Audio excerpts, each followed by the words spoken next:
Convicts tend to get a lot of pussy, a lot of daydreaming, middle class, usually white women as far as I can tell, will send them love letters, even when they never knew them, and never would have known them had they not been given a sentence. Of course, Jeremy Meeks is an extreme example, but it's also true generally. But I'm not trying to tell you that if you're struggling, the only way forward is to start thugmaxing. No, I'm telling you that you can flip the script on this whole thing. Consider this. There's so many men out there who are simps for these e-girls, just throwing all their hard-earned money or their parents' hard-earned money at these girls' feet. And for what? Ding ding ding. Oh, thank you so much. And then she struggles to read the name and immediately forgets it. Like, you're not gonna get a shot giving your money to e-girls. It's not even on a personal level for her, it's business. And it's her business to get your feelings involved, because that's when the real paydays come, when the simps forget what this is. So I don't get why so many guys simp for e-girls like this when they could be giving prison girls a try. It's more personal, and you actually get to shoot your shot. You guys know you need to be smart with your money, especially these days. You should only donate to other men like me, because men can love you in ways that a woman can't.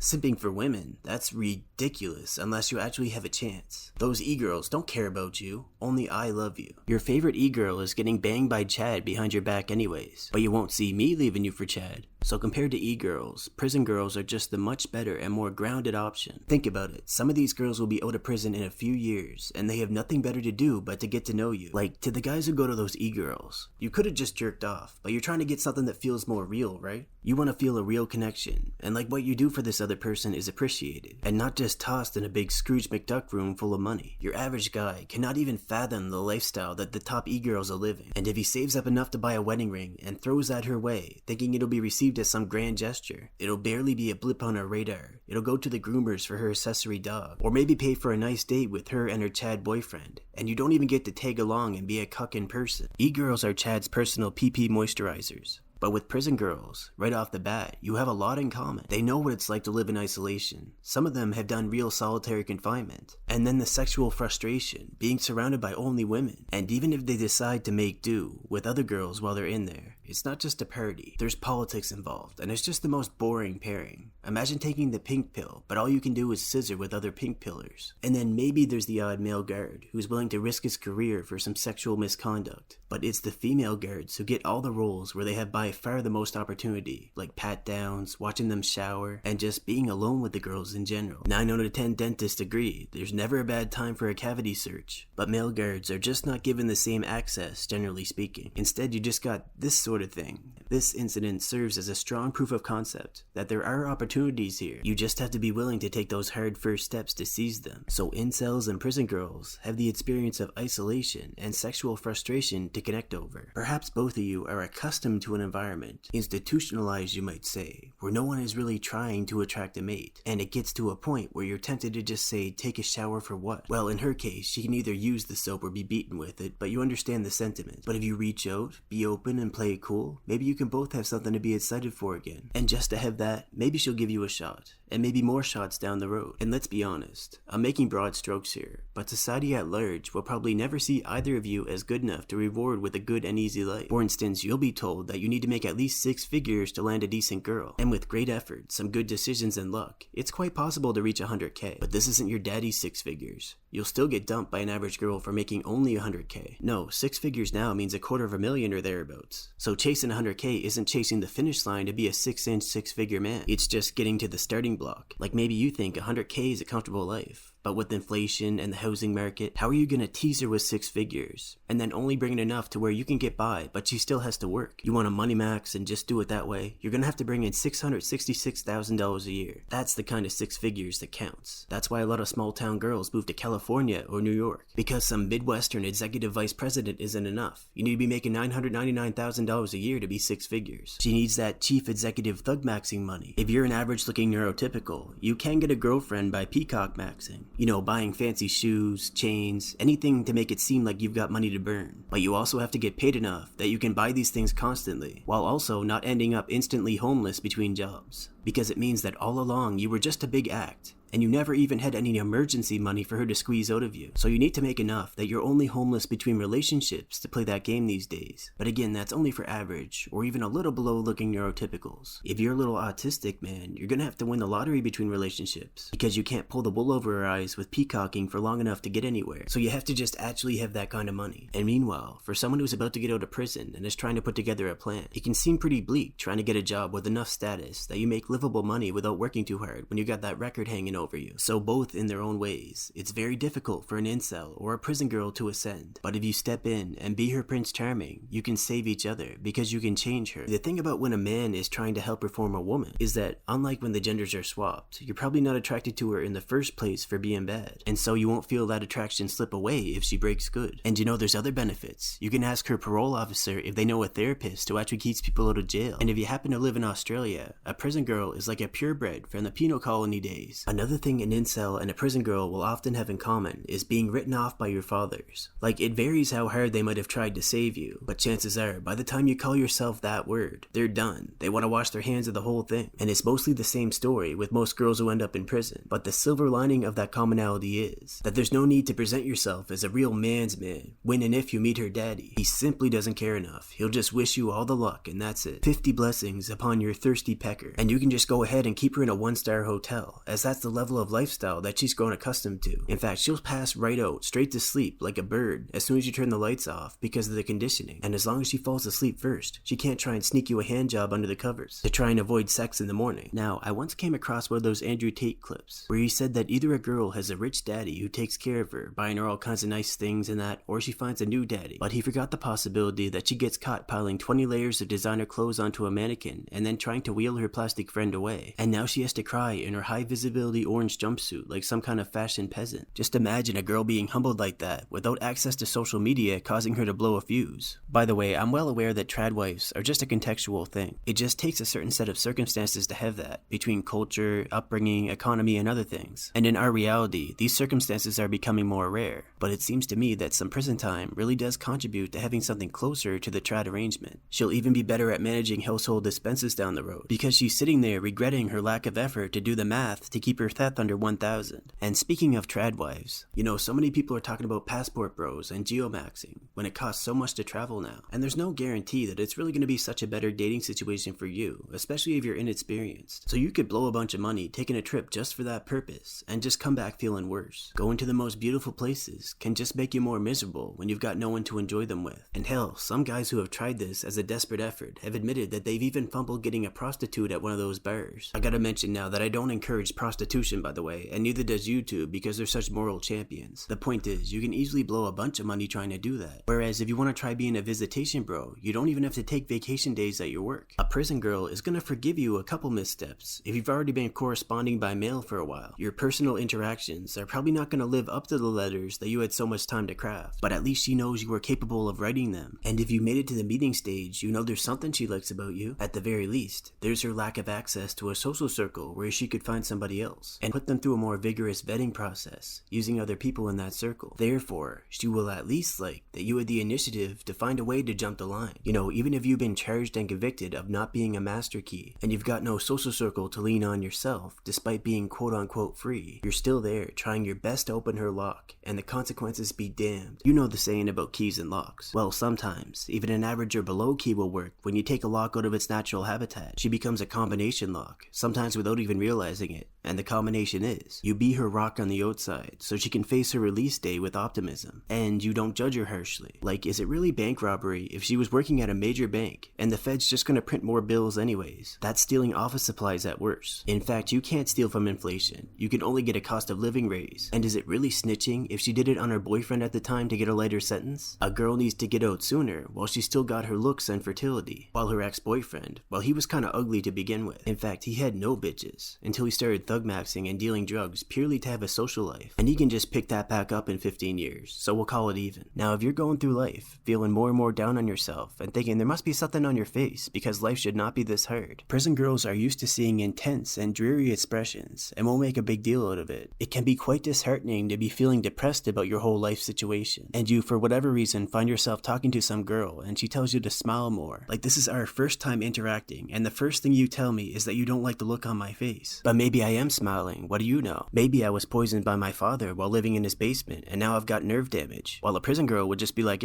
scars of life. Now back to those e-girls. You know, they post all kinds of arousing pictures online, but it's all smut basically, and the digital format makes it feel like something less than collectibles. While a prison girlfriend, pictures of her deserve to be on your nightstand and treated with respect. because she was framed. You know, a lot of those e-girls, they either try to do the girl next door thing, or they present a paradise sort of image, just frolicking and spreading their butt cheeks in the Garden of Eden and pretending not to have a boyfriend, so that a lot of these incels in denial can fantasize about being the ones to corrupt them. Prison girls though, they're more about that Dungeons and Dragons vibe. You know, they're stuck in a dungeon that just seems to go on, and the more frustrated they get with the game and the harder they fight, the more entangled they become. And of course, the most iconic monster in Dungeons and Dragons is the dragons. And there be dragons in the male and the female prisons, either there to add you to their treasure trove or turn you into another of their dungeon minions. But when she gets out, you can be your innkeeper boyfriend. No quest today, my lady, because the skill sets you learned from the dungeon will often get her thrown back in if she starts doing those quests. For real though, she could learn a trade by the time she gets out, depending on if the prison has some good programs. So if she's struggling to find employment because of a certain gap in her work history, she can at least put together a quality cabinet out of scrap wood and borrowed tools. Good enough that the stack of cigarette cartons you somehow traded it for are twice the size of the thing, but then you see her meticulously breaking them down into single smokes, and you know you better get into bed with her while the getting's good, because she's recklessly enterprising, and soon she'll either be going back or thinking that she's too good for you. By the way, if you think about it, it's very hard to get anything worthwhile out of the economy as a prisoner. Prison exerts its influence over inmates, such that they can only do microtransactions, like little trades here and there, or a $15 bag of packaged sugar from the commissary. Obviously that's a huge ripoff, but more importantly, without being able to do big transactions in prison, you cannot spend on anything meaningful, because small money has no influence, so you can't really make any moves while inside to better your situation. This is why the holy grail of prison life is to smuggle in a cell phone, because then you can actually make a few moves. If people on the outside went through a recession while you were doing time, you're glad, because you had to feel yourself losing ground for all the time that you were in there. So your prison girl will be coming over there trying to be the Countess of Monte Crispus with the boyfriend, and that's like a rare gift to you from the government in her time of need created by the institution. Just offer up your couch and wait for the right emotional high note to feed her to it. That way, if after you get her back on her feet and she decides to go back to her ex who forgot about her and started a family, then you don't have to feel burned when you did all these favors for her along the way and now she's like, what have you done for me lately? Call it entitlement if you want, but as long as you make your intentions clear, I call it honest dealings. It beats the hell out of sitting on the bench, paying to be in the friend zone like, put me in, coach. You might think she's a Bonnie who will only date a crook, but say you have a crooked wiener and she'll stick around for a look. Now one last thing, an incel getting with a prison girl would make a great chick flick. I mean, it's all there, like the cute funny moments coming from their clash of cultures, and they each have compelling story arcs. The incel is like the 40-year-old virgin, but he gets met halfway, making it more realistic, and she has a life that is completely spun out of control, but on the night of her release, she lets him have it half a dozen times, and they don't have a single thought to the consequences until sunrise. He busts about half a liter of sperm bank reject seed into her, and eventually it sticks. So now she has to think about the baby, and our male protagonist has to learn how to thug max fast, because it's what she knows, and he's making less than disability as a wagey with no connections. He tries on various thug maxing methods, while studying the STEM fields to have an edge. He also starts doing his own homebrew bathtub steroids, and his physical transformation is like symbolic. And there's a sexy scene for the girls, where he's escaping from a sting, and he runs across the street shirtless in slow motion, with a paper bag over his head to hide his identity. None of this stuff comes easy to him, but with some constructive encouragement from his girlfriend, you're a loser!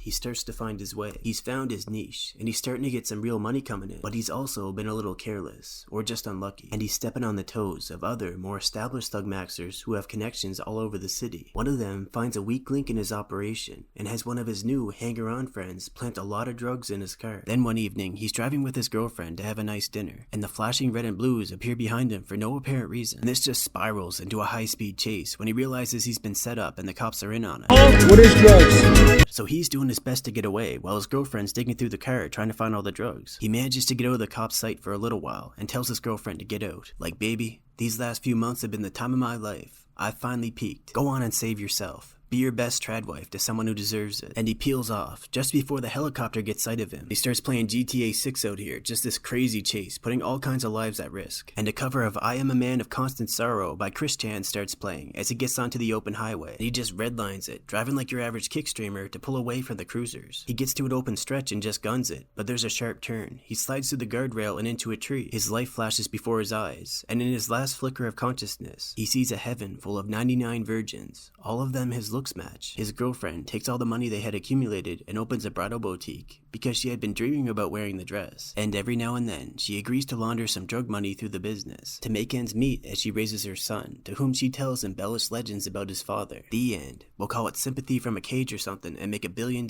Now understand this. Things don't seem like they're going to be getting better anytime soon, so unless you have a better idea, you can either prison max, or you can join the EU social hive mind. In eusocial species, the majority do not get to mate and reproduce, and yet they're still programmed to work their lives away for the good of the colony and the next generation. Now, the non-breeding worker ants, for instance, are actually all female, but for all intents and purposes, is that really so different from a low testosterone eunuch? Ironically, it's the males that can mate that are called drones, and they can spread their wings and fly. Wouldn't you like to join them? Just be an angel and save a jailbird. Look, he fucking nutted on my fucking leg! You gotta help me!